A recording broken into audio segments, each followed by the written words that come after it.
Hi, I'm Marcus Ryle, and I'm very happy to be presenting the Oberheim OB-X8. This synthesizer is the culmination of many decades of Oberheim history.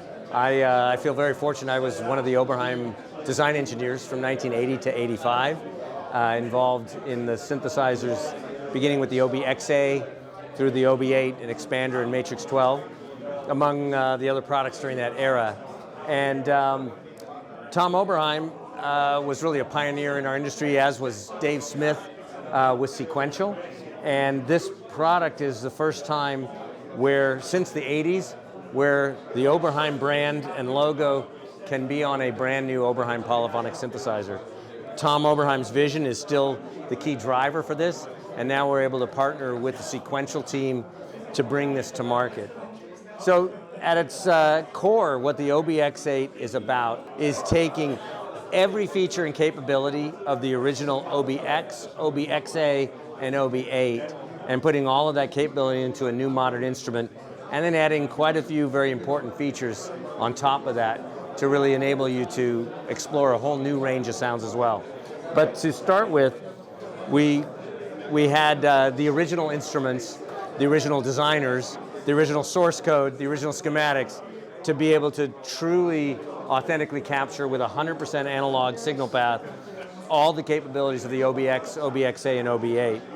And rather than create a synth that just has 3 different modes to capture those sounds, what we did is just make all of the capabilities of all 3 synths available to choose and mix and match for any of the elements of the synthesizer. So if you wanted to have the saw and pulse waves combined like they can in the OB-8, but you want to route that through the OB-X's original SEM 2-pole state variable filter, and you want the envelope generators to be from the OB-X8, you can mix and match all that to create sounds that never would have been possible before. And of course, on top of that, we've added really important, more modern capabilities that we wished we'd had in the 80s but didn't, like velocity sensitivity, aftertouch, USB, of course, MIDI, and a lot more control capability that before wasn't possible. Not the least of which is having a display, which is another thing we wish we could have had on the original synths.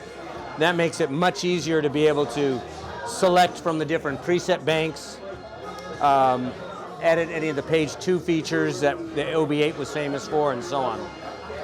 And speaking of presets, we actually took the original factory cassettes from the OB-X, X8, and 8 and loaded them into this so that you have all the original factory presets of all of those synths. Even the lesser known OB-SX, which was a preset synth we made in 1980. All of those factory presets are in here, plus of course a brand new bank of OB-X8 presets that show off some of the capabilities that only the OB-X8 can do.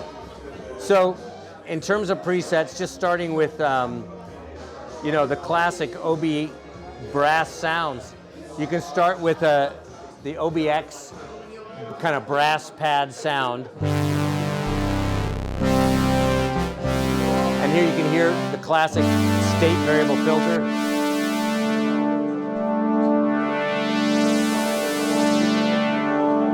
If we switch to the OB-X8 bank, now the filter is a Curtis chip, a 3320, which this has authentic Curtis 3320 filters in it. It's a similar sound, but there's an important subtle difference.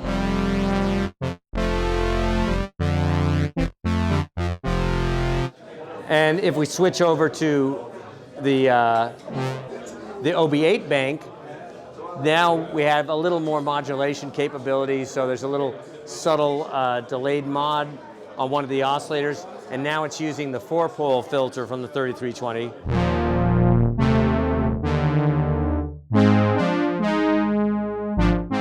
So that's a nice example of 3 very classic Oberheim type sounds, but you can hear the distinct difference between the different instruments. So I'm going to turn things over to Andy, who's going to run you through a handful of more sounds on the synth, because I know everyone really just wants to hear what this thing can do.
Wow.